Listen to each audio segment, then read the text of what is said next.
105.5 FM Lumpin' Radio. Hey Chicago, hope you're enjoying your afternoon. I'm your host Stephanie and I'll be with you for the hour. Last month, I sat down with artist and educator Alberto Aguilar inside his exhibition, A Factual Account at Engage Projects.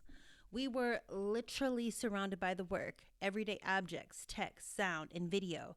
And we talked about meaning making, communication, and just being present with the things around us.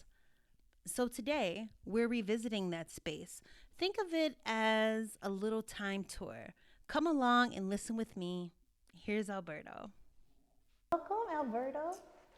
Thank you for having me. Yeah, thank you. This is very exciting. You came to the opening? Yes, I did. And I saw you, and I said, this is the person that I would like to conduct. Because sometimes they do interviews with guest interviewers. Oh. And when I saw you, I said, this is the person that I would love to do an interview with here live in this space. Oh, what a dream. Thank you so much. Well, congratulations on your exhibition. This is wonderful, A Factual Account. Mm-hmm. I think where I would love to start is last weekend you had your 10-foot ladder. 10-foot. 10-foot ladder performance. Stick to the facts. Yes. With Saoirse. Saoirse, yeah. Yes, it was I keep saying the word thrilling performance. Mm-hmm. You all were, can you describe it? Yeah, we this was the second iteration of this ladder performance. This one was by far more successful because we did rehearsals. But the ladder we didn't know what it was going to be about, but I think it ended up becoming, like you said, thrilling. There's another word. There was an aspect of magic or sleight of hand to the performance, and then there was one last thing that I keep saying, and I forgot. But it was thrilling. Like there was moments of suspense. Yeah. Yeah. And how did that? Acts of daring. It was definitely daring, because I feel like I was standing by Jennifer, and you guys would do these things where they were pushing this ladder back and forth with each other, and then they were like, move it about, and we were all just like over there like, oh my God. How did it come about? How did you guys the performance? decide to do it? Yeah. That's a good question, because it actually came about. Saoirse was my student in a class, and there was a ladder that was brought into our class at a certain point, and I think Saoirse first started interacting with the ladder. And whenever somebody's doing like these actions, like I want to also be part. So we both started to just, like during studio time, we would just do things on the ladder, like do gestures on the ladder. And I think at a certain point, we realized that it could be something. And I was invited to be in a show to do a performance. And it came right in the moment when these ladder actions were happening, and I said, this should be the performance. So it happened at Compound Yellow first. Why was there a ladder in the classroom? That's a long story, but I could try to tell it really fast. Was maintenance in there? Okay, I will tell it because it is important. I used to teach next door to Alex Bradley Cohen, who's a very close friend and past collaborator. He was excited to be teaching next door with me, and we thought that it'd be funny to play practical jokes on each of our classes. Oh, okay. So one time, Alex and I found a ladder out in the hallway, and we had two doors in this classroom. So we came in one door, holding the ladder, and then we did a couple rounds, and I think on the third round, we left the ladder in the room, and I thought that I was playing a funny joke on the students, like I love creating moments of confusion because those are moments for me of learning. So we left the ladder in the classroom opened, and Alex and I walked out, and then I come back, I'm not kidding, it was probably like 2 minutes later or less, I come back into the classroom, and the students are all congregated on the ladder in a... It's a jungle gym? No, they were doing like they were praying. Oh. Yeah, I think Saoirse was actually leading the prayer So the joke was on me, like I was trying to confuse them, and then I come in and there's a prayer circle around the ladder. Wow. And they got me. They outdid me on that one. Yeah, they definitely did. Good call. Yeah. It's like, who do you pray to with the ladder? Yeah. I've never heard that before. It's something new to me. But yeah, cool. So you have this exhibition, and how did this come about? You were saying you hadn't been in the studio in a while. This was like your first work back in the studio or something? Yeah, sort of. Yes, a concentrated time in the studio, which is funny because it wasn't even that much time. It was probably like 2 months in the studio. It came about because Jennifer had an open slot in the gallery, and she asked me if I would take that open slot, because I think Jennifer understands that I do things. What did we say, on the fly or on the fly? Like I do. We wing it. We wing it. Like Yeah. I like doing things fast. Yeah. I like the thing that it produces when you're under pressure and you have to make something. So I was given this space, and and I made all of the work for that time slot. And yeah, it was 2 months that I worked on all this stuff. And it started with more sculptural things. I don't know why at the beginning I thought that it was going to be a show of these sculptural objects, but at a certain point I was like, I said to myself, what's going to be on the walls? Oh. You got to put something on the walls. Right. So I started making hung things that are kind of like paintings. Yeah. Because, I don't think I've seen a lot of sculptural shows and think about what's on the walls, but yeah, they don't put stuff on the walls at sculpture shows. You got to address the walls. Yeah. Yeah. So like by painting it or something? Or... Well, you're talking about sculpture shows? I don't know. For me, I thought to make objects that would hang on the wall. I think I started with these two. And I think my wife, Sonia, bought me this. She works at a thrift store, and she bought me this tile here. She sends me pictures. Do you want this? And she sent me a box of this tile, and I just said yes. And so I mounted this stuff on a piece of plywood, and I think that I got really excited when I framed it with this blue felt. I said, these are paintings. Yeah. Yeah. I love the choice of the blue felt. Because like as a photographer, I'm always thinking about different ways to frame things. So was the blue felt from the thrift store too? No. So all this stuff is sourced from different places, but a lot of it comes from my daughter, Madeline, who works at UIC in the architecture and design department. She's a hoarder. Oh. Kind of. Yeah, so she brings material that they're just throwing out. So she brought a bunch of these felt strips, and she wasn't really doing anything with all the stuff that she hoarded, because she currently is not working in the studio. So I was like, I'm going to use this material. Right. Yeah. You spoke at your tour about having a hoarder mentality. Can you define that? What do you think that means to you? Yeah. I would say my father was a hoarder. Like deep down inside, he was one of those people that would just collect newspapers and collect things.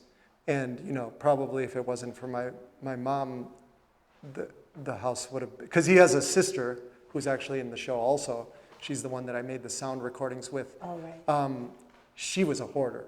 Like she had the same sensibility that my dad had. So she lived in Moments, which is, it's like a farm town here in Illinois. Yeah. And she had this house that was just, you've seen hoarder shows, right? I was sort of thinking, I was like, would she have been on the show, Hoarders? She would have been on the show. Oh, wow. It was very, very bad. She would build structures around herself with magazines and newspapers. Wow. And it was not a livable space. So I think I have some of that inside of me, but at a certain point, I had to break that curse. Like I would be the person that would go in the alleys and say, look at that thing, I want it, I could use that. But like I think at a certain point, I said to myself, I don't want this to be me. Yeah. I don't want these objects to overtake me. Right. And then something else that somebody had said too last week was, because now these are all works, they're available for someone to take. Do you have like personal thought to them? Does that make sense? Like personal attachment? Yeah, personal attachment. Yeah. No, I'm fine getting rid of all of them. Yeah. They're all for sale. And I would be fine if all of them were sold Right. off. I would be perfectly fine with that. And Yeah. I wouldn't miss them either.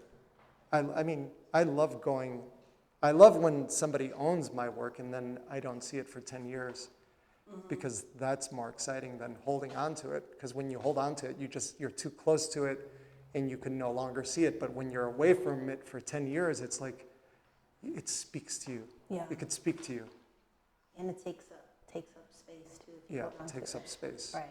I was a painter also, and I made a lot of paintings in my life, and I didn't really sell any of them. So they ended up in my mother's basement, and that would always bring me sadness, just Yeah. that these paintings are just all there, and I have to babysit them. Right. Yeah. I'm sure a lot of painters could relate to that. Are they still in a basement? Your paintings? No, they're in my studio. I have a little loft area. Oh, okay. That's a storage area. So all The sign works. What are the names of these works? sign-like objects. Sign-like objects. Yeah. Everything is like objects. So those are sign-like objects. These are painting-like objects. These are sculpture-like objects. That's a video-like object, I think. Maybe not. The video has a title. It's probably the only thing with an actual title. And with the sign-like objects, these were their texts on. Can you describe them? Yeah. They are aluminum with reflective vinyl. They're actually the signs that you see out on the streets. This company that I worked with to fabricate these actually makes signs for the city of Chicago. Oh, wow. So they're official materials with text that it's like I would describe it as text in visual form. So the form actually describes what's happening in the image. Does that make sense? So dismembered is a good example. That's probably my favorite one because, and that one's a pair, dismembered, remembered, but I really like dismembered because I don't know if you could tell, but it's a figure that is missing a foot. Yeah. Yeah. I thought that was witty. I thought it was witty too. If I was to try this, because you said that these are texts. Well, I made them as text messages. As text messages. Yeah. If I want to try that, what's like a beginning word I could try to make? You give me a word. You can use any word. Just give me a nice simple word, or maybe something that reappears in your text. Running. As in, Yeah, like running that's late. a good one. I mean, obviously you could make a figure in running form, but there's different things you could do. Like failing, for instance, right? Like that was an easy one. Like the G fails to fall within the diagonal. So I don't know. I mean, sometimes it's about, you don't want to be too obvious. Yeah. I just wonder if have you ever texted anyone back and they've been waiting? They're like, why is Alberto not texting me back? And then you get like something like that. Yes. Yeah. Yeah, because I make them in real time. Yeah. So yeah, the person has to wait while I make them. Right. Yeah, but I also make them on notes. Oh, okay. Yeah, I make them on notes because I don't want the person to see the little bubbles that they're being made. Like I want them to know that they don't have to wait till these things are made. So I'll make them on the note app on my phone, and then I'll copy and paste them onto the text. Oh, okay. I do that with Instagram captions, like writing notes and then copy and paste it. Yeah. It's so much easier. It's easier. Yeah. Because sometimes you could lose that information too, and you don't want to do that. Yeah, well, or you're like someplace and you're like looking down the whole time and they're like, are you going to talk to us? Because you're like worried about making content all the time. Yeah. Yeah. But you're really good at Instagram though, speaking of content. You think I'm good? Yeah. I have an approach that I take. Yeah. Do you mind sharing it?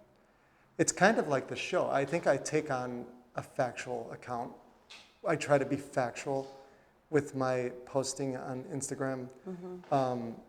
I mean, I think lately I've been becoming more, maybe a little more expressive and more, I give myself more permission to let my personality come out a little bit. But I try to take a factual approach because I think that there's humor in being factual. Yeah. You know, there's poetry in being factual. And I'm interested in that. I'm interested in not forcing humor and not forcing poetry. I like when it sort of naturally emerges through creating a factual account of things. Oh, hey, here's a question. How did you become an artist anyway? An artist? Yeah. How did I become an artist? I think I've always been an artist. I've always communicated in an alternative manner. When I was little, when I was just being made, when I was just developing as a person, like I didn't talk because my mom only spoke Spanish. My father spoke English and Spanish, but he only spoke to me in English. My mother only spoke to me in Spanish. So, I mean, I imagine that I was confused by having these two languages. So supposedly I didn't talk till I was like 5 or so. Interesting. And then when I started talking, like my mom said that I would speak both languages, to her in Spanish and to him in English perfectly.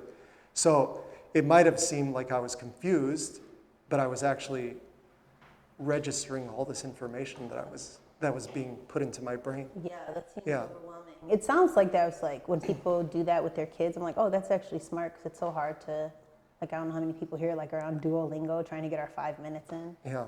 But like, if you're a kid, it seems like so much easier. But the way that you say it, it seems really overwhelming. Wait, let me clear one thing up. They weren't doing it as a strategy.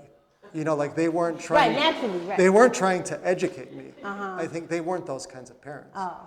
Do you know, like they were just getting by, and they were just, like I don't think it was a master plan. Oh. Yeah.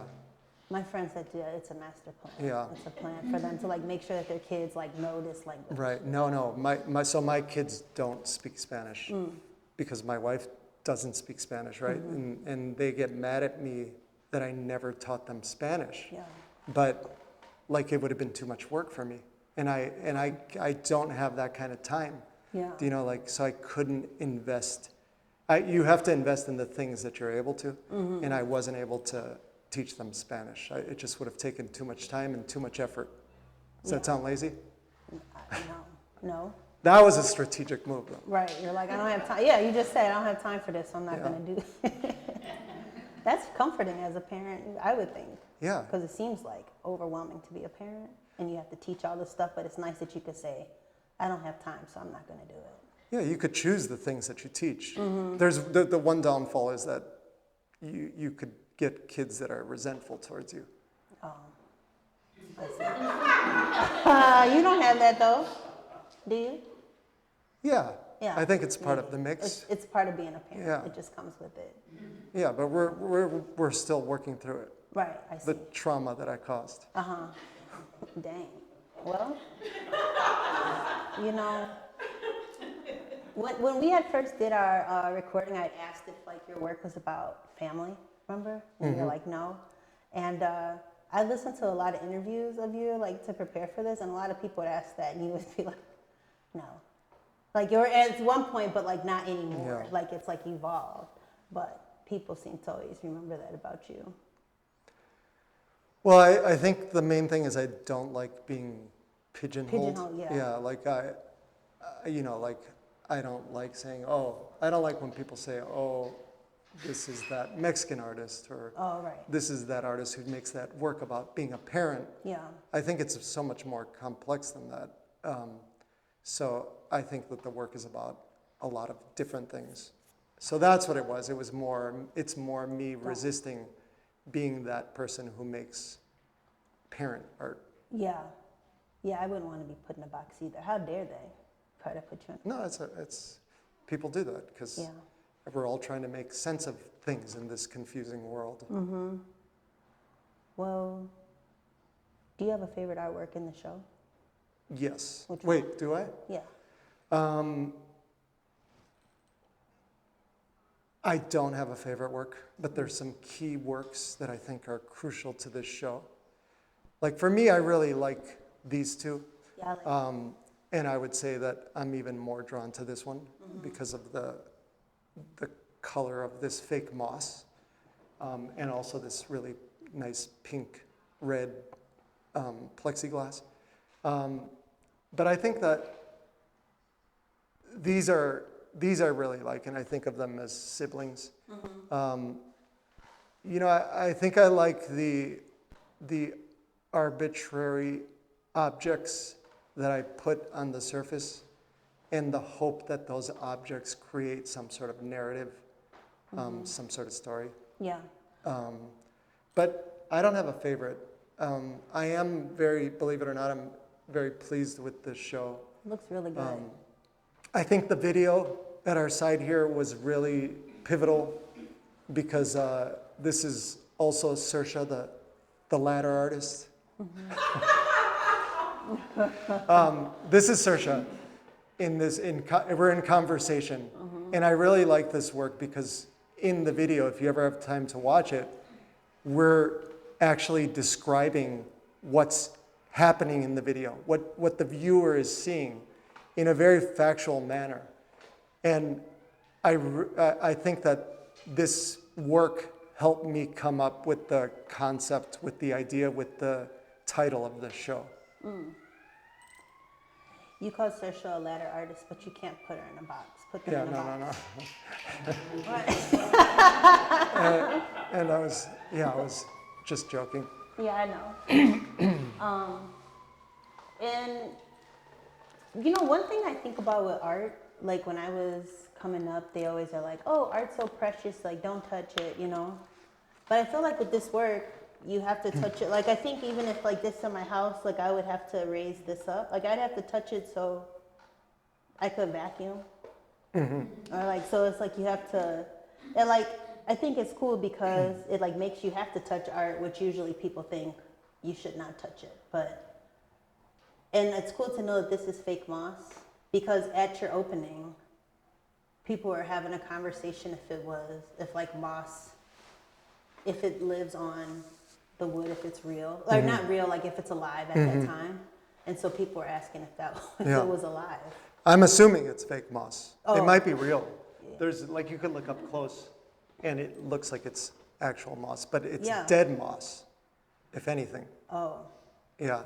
Yeah, people thought it was alive. Still like It's definitely moss. not alive, Oh. which I wouldn't mind if it was alive, but I don't think it is.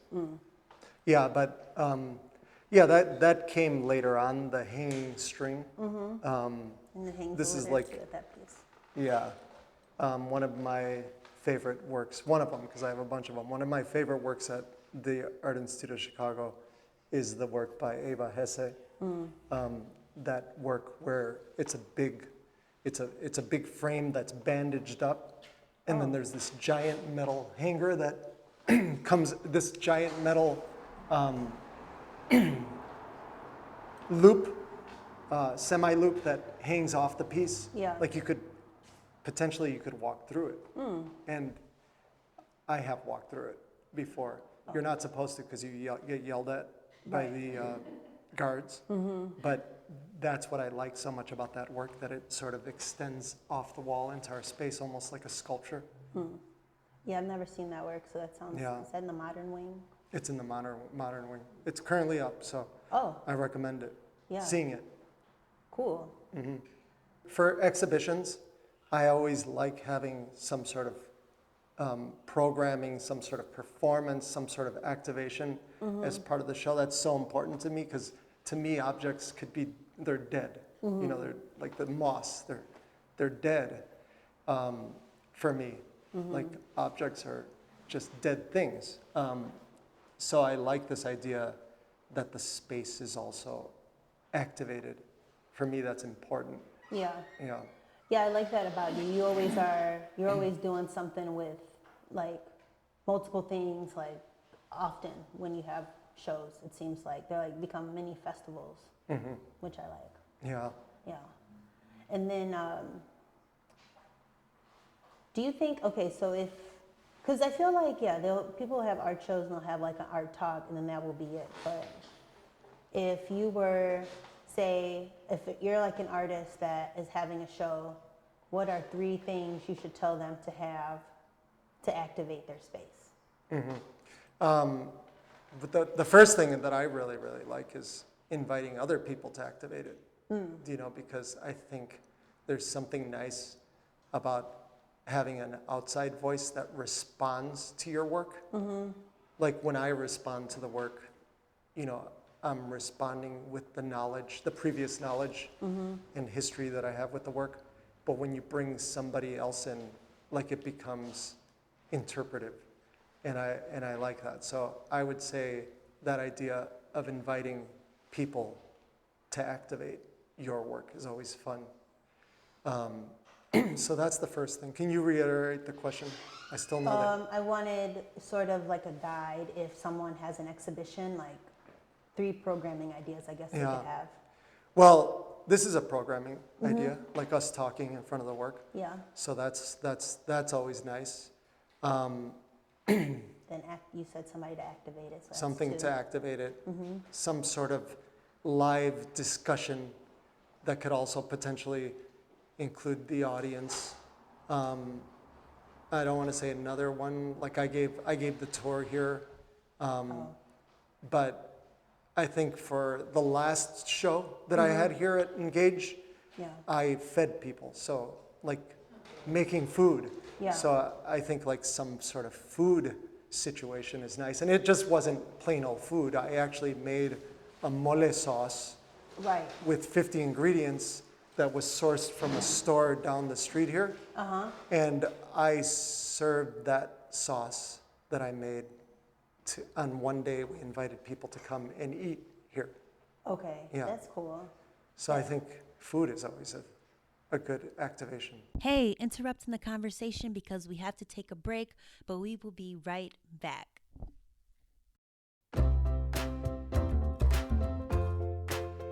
Let's face it, we're all going to face loss one day, be it a loved one, a job, a pet, a home, or a sense of self and security, or my keys. Again. But grief is going to hit us all someday. Hi, welcome to Good Grief, a podcast dedicated to demystifying and destigmatizing grief and loss with compassion and humor. I'm Nikki. I'm an end-of-life doula and grief coach in Columbus, Ohio. On this podcast, we will get down and dirty with all things grief-related and hopefully learn a thing or two about living with loss and coping with grief and the grieving. You might laugh, you might cry, but hopefully you'll just feel a little less alone. Tune in each week to learn all about grief, meet some special guests, and learn that grief doesn't always have to suck.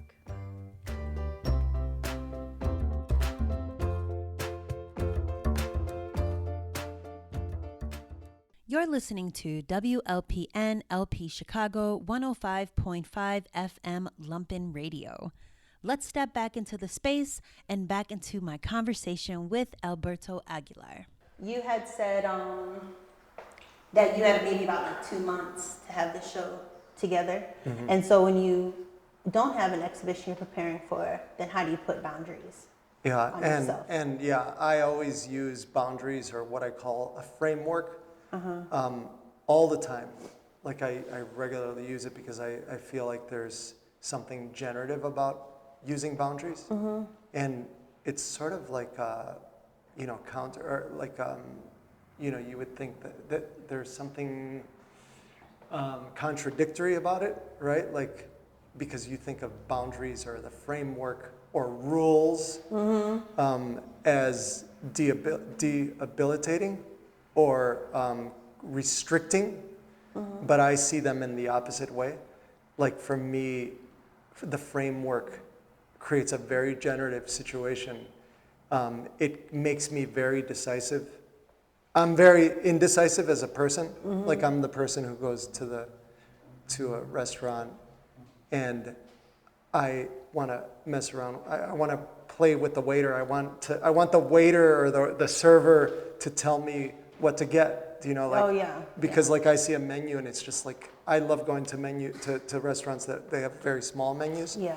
just because it seems more decisive. But when I go to a restaurant that has so many options, it's like I don't know where to begin. I don't know what to get because I want the best experience. So sometimes I ask the server to give me that experience, and most of the times they get annoyed because they're not there for that. You know, like they're not. That's outside of their job description, right? Well, it's not. It's not, but you could argue that it is. Yeah. They only get paid so much, right? But so I'm indecisive. Yeah. So like I think that when I create these rules, that doesn't exist. You know, like if I give myself 3 minutes to make something, right? Like I have to deliver that thing within 3 minutes.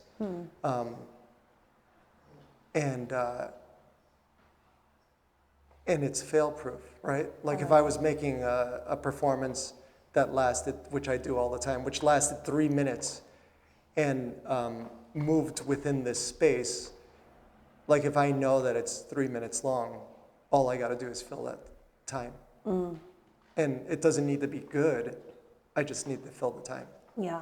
Have you ever not have you like said, I need to make something in 3 minutes and then just like not do it? Because I feel like I would maybe just not do it. It's so easy to not do it when you set yourself up with the deadline. No, because even if it's bad, it's still made. Oh, that's true. Like I'm not saying that I make the perfect 3 minute Right, works. that's true. Like I do it all the time too. Like I do this thing, for instance, in the classroom, in my class, I've been doing this for so many years, where I start the class even before the students know me. I put the timer on the projector. I put one of those Google timers on, 3 minutes, and I just start walking around the room and playing with the things in the space. You know, the window shades, the chairs. I flip the chairs upside down. I just start to move around the space, and I mess with the objects within the space. And sometimes I repeat those gestures, like I'll go around the outside perimeters of the space, and I'll mess around with objects, and then I'll come back and I'll repeat, which is another one of my strategies, repetition. When there's repetition, like there's sort of a rhythm that's created. So I'll repeat some of my actions. So no, I mean, it's foolproof. Yeah. It's not always good, but it's always made. It is always made in the end. Yeah. And that work exists in people's memories, Yeah. you know, so nobody records that work. Right. So I like that idea too, that it's a work that only exists in memory. Yeah. That's good. The timer goes off, and when the 3 minutes are up, I always make sure to put the volume up loud, because then there's that little ding that happens. Yeah. And that ding becomes part of the work too. I like that. I used to go to a gym that had a timer like that for people that were using a timer. Yeah. Yeah. Let's open up for questions. Hey, Alberto. Hi. Zach. Hi.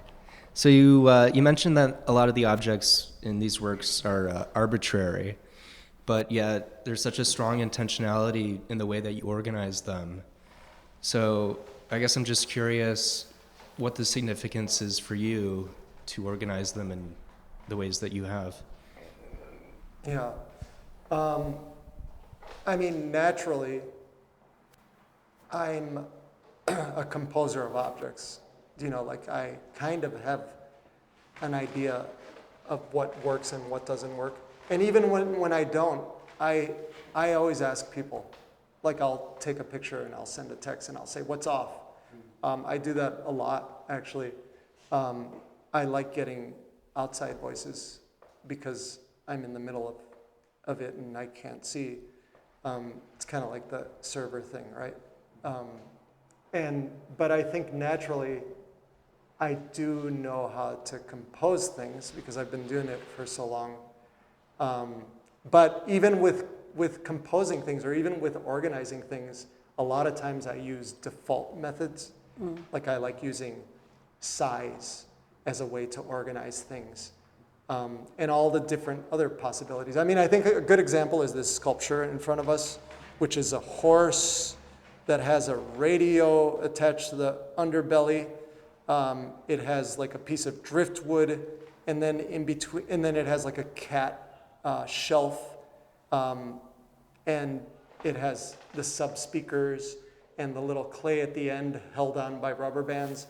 Like those two things, for instance, I was just looking for something that could fill those gaps. And these were the things that I found in the studio.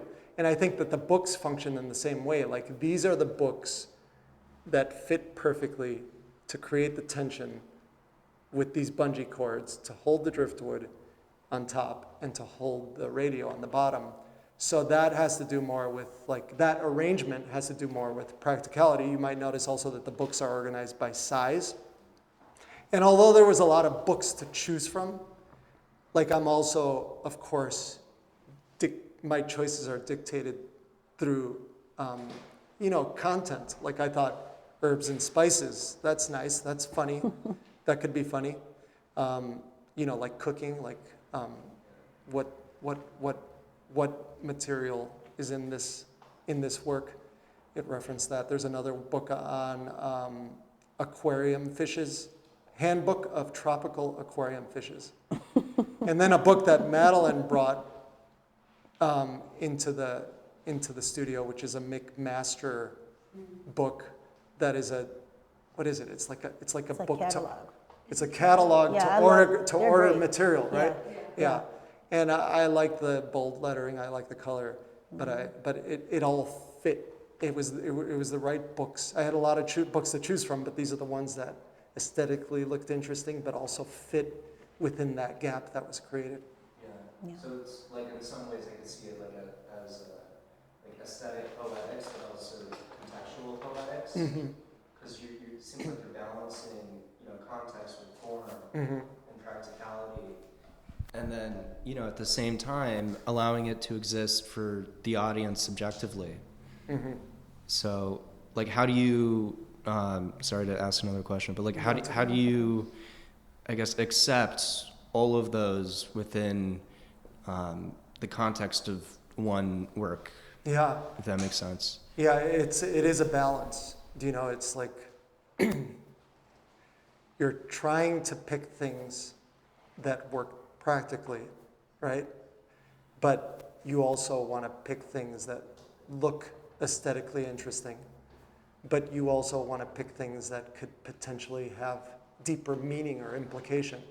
Yeah, and I mean, I think one good example over here, Sonia she brought me these giant stacks of postcards from her work. Oh, yeah, that's good. And when I knew that I wanted to incorporate postcards into these, but I had so many postcards to choose from. At a certain point, I chose these postcards, and I had no idea where they were from or what they were.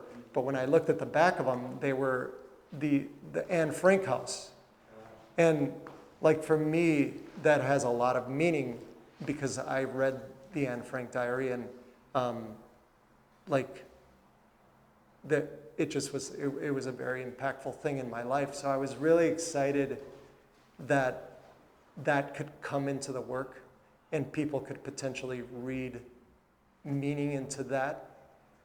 And that's also why I list, like, you might notice that in the placards here, for me, it's important to list all the material so that people can create, this poetry in their own heads as they're reading the material. Like, what do these objects mean once they're placed next to one another? But it's a balance for sure of all these things. I can see too how they're like differing levels of Here comes Ryan. within the anecdotes of each object that's selected. So, yeah, I think that gives it more life too. Yeah, and that's the main thing. That's one very important thing. Like I said, these are all dead objects, right? Like, how do you give them a little bit of life? And I think the biggest part is the viewer's experience, right? Like, the viewer bringing their own thoughts to it. Like, I could bring all my thoughts to it, but what truly for me brings them to life is when the viewer is here actively creating meaning within the works. That's kind of like the programming that I spoke of here in the space. I love that you do that. Well, I try. Yeah. And please. think at the opening, the postcards of Anne Frank really set me back, because to me, your work, I've never really seen it be too political or overtly or very political, but I think the images, to me, just I don't know, set me back, because it was just very different from you, from the work that I've seen. So I literally came to this talk to hear about the postcards. So thank you for talking about them. But yeah, how do you, are you okay with that? You're saying that it's you're welcoming people to come with their own interpretation and thoughts. But I don't know, did that come across as at any point political, also with the current immigration crisis and so I don't know if that came through to you. Yeah, I think more than anything, maybe even more than political, I'm interested in this human connection, and for me, even in reading the diary, there was something that I related to on a very human level. But the fact that you're right, I don't make overtly political work, but that's not to say that I don't have my own thoughts, my own opinions, and I also welcome those sort of readings to come through, and I'm aware that they do happen. Yeah. I don't know if that answers that question. Yeah. Anybody else? Did you have? Oh, yeah, go ahead. Oh, which way are we gonna go? Oh. Yeah. Look. This is not actually my original question, but I feel like we should address what is going on in here. Mm-hmm. Yeah, please.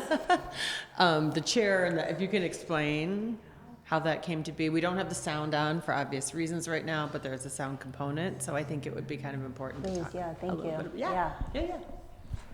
Yeah, so there's a sculpture in the closet, sort of back storage space in the gallery. And, I think when I saw that closet, I knew, and the closet already had the black curtains inside of it. So it's a very dramatic space. And for me, the idea of expanding a space like this gallery is also very interesting. The idea of opening up a space that usually is not meant as part of the exhibition space. So I did make this sculpture prior to deciding to put it in there.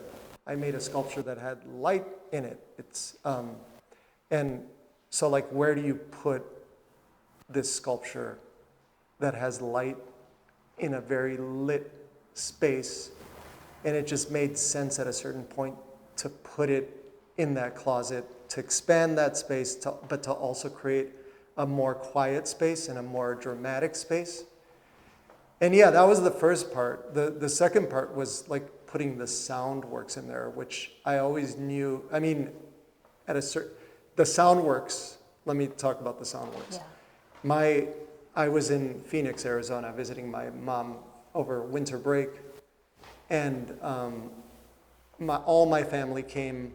I drove there, but everybody left separately. Now that we have a family with older kids and different kinds of responsibilities, everybody left. So I was left in Phoenix by myself with my mom. And Madeline, my daughter, calls me up and she says, "You should make sound recordings." My aunt lives with my mother and she has dementia. Okay. So Madeline was like, "You should make sound recordings with Tia Olivia." And right away, I was so excited about that idea. So I asked her to come outside in the backyard in the full sun. And we made 30 30 2-minute recordings Okay. of me just trying to conjure her memory. And on some of them, it sounds like I'm being mean a little bit, like I'm teasing, but that's because she is my favorite aunt. And like we've always had this sort of playful banter.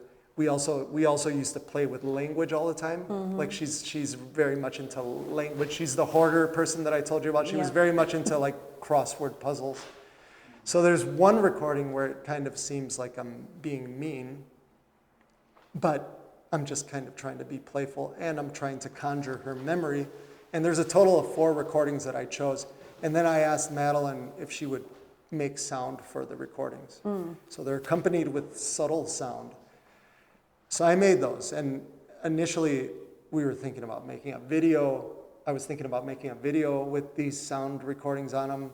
But there came a certain point when I was hanging out in the gallery that I just knew that the sound, it would be interesting to have the sound in that little closet as well. Yeah, that's cool. Yeah, it's like a little private listening room. Yeah. And yeah, when they're on and when you're in there by yourself, like I could imagine that one could really have a moment in there. I know that I had a moment in making these, and I still have a moment in listening to them, but I wanted to share that moment with people. And the two things have nothing to do with each other, right? Like that sculpture and these sound works. But I'm very much into this idea of collaging things, to like putting things together that don't belong in order to create a new meaning or a new read. Yeah. So that's what's happening in there. I like that you were being playful with your aunt. I don't think anybody would think that was bad, you know? Yeah. When I had my Aunt Dean before she passed, she was like in a coma, and I would always like make faces at her and stuff. She was but you would see like her mouth like sort of smile. And you know, my family would be like, "Get off her, get away from her." I'm like, "No, she likes it." Yeah, it's trying to bring joy to the situation, to the moment. It's sweet. That's like on Instagram, they'll have, you know, emerging singers like go and have performances at senior homes, and they're in there with their outfits on and stuff, and they love it. So it's good. Yeah, it's good that you did that. I'm sure. Well, yeah, I think you always have to be careful, right? Like with what you present or what you're showing, you have to be critical about it and ask if it's going to be read in the wrong way or if it's going to be offensive. Right. Like I constantly have to do that. Yeah. Because I don't want to make something, you know, that makes anybody angry. Makes anybody angry, but more than that, offended. Makes me come off as insensitive. Yeah, insensitive. Or whatever. A problematic person. Yeah. We had a question here, right? It's pretty simple. Just I was looking at these wiffle balls here. Or I'm not sure what they are. They're balls with holes in them. Pickleballs. Oh, they're pickleball. Well, they're okay. wiffle balls, but they're now for called pickleball. Yeah. So it looks like they're not glued in there, and they're just pushed in there. Is that really how you? Yes. So if somebody moved this, they could fall out, right? Yes. Okay. Yeah. Actually, in transporting this work, it fell apart. Not just the pickleballs either. Like that whole metal frame came down. Oh no. Yeah. So if somebody bought this, then, I mean, and they fell out, they just had to just push them back in. They could put them back in. Okay. Or they could keep them out if they want. But yeah, you know, like I think that, early on in my work, I started to make these things that were called domestic monuments, that were just these objects arranged in my home or in other people's homes of their personal belongings. And one of my big things with these objects was always that I didn't want to attach them in a permanent manner.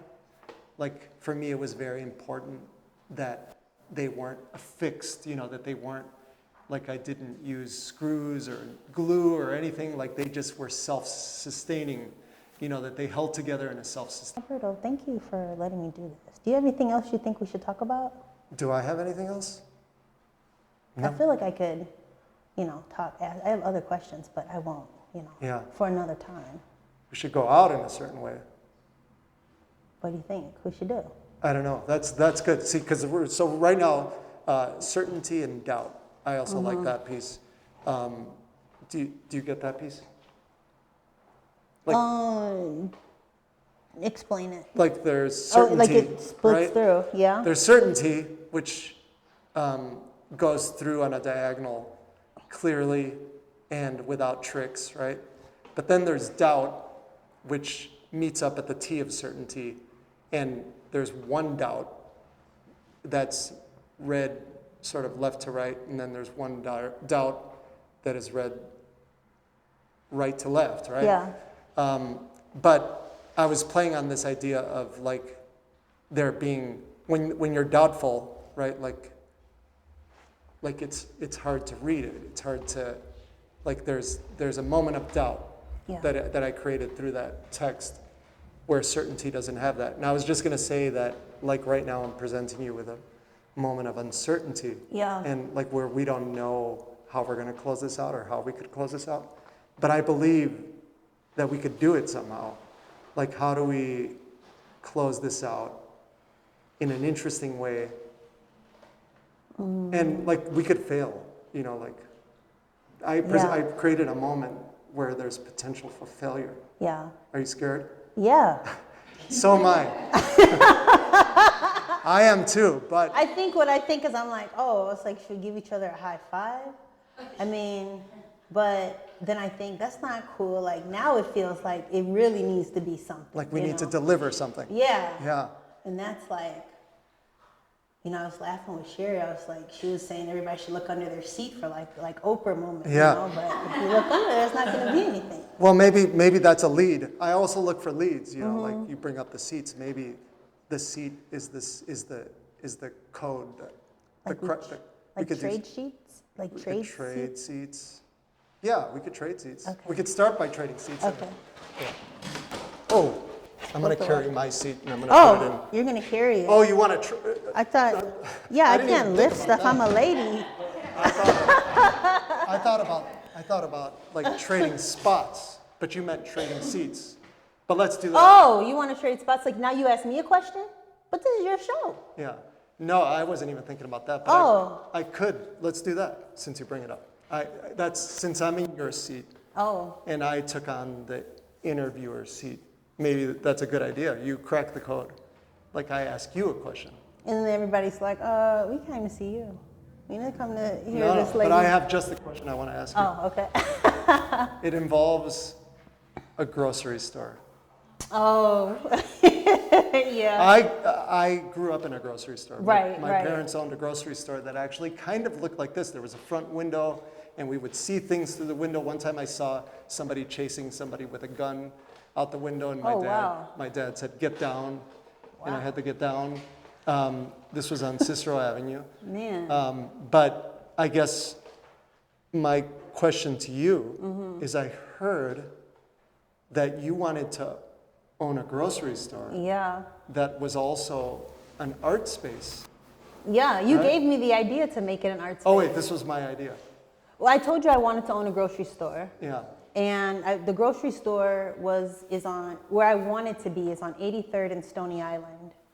It was empty there and it would be perfect. But then in our first conversation, you put me on to Thomas Kong, who had a grocery store and was an artist. And you were like, yeah, you can also just make it an art space. And I was like, that is so smart.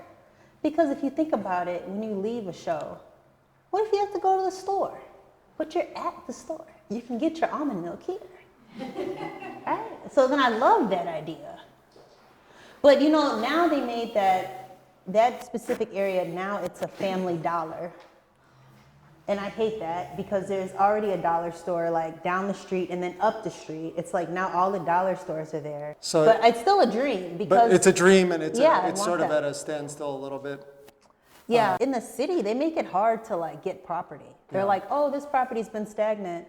It's stagnant by like $100,000. So if you could pay that, then you can have the building for what it's selling for, which is $10,000.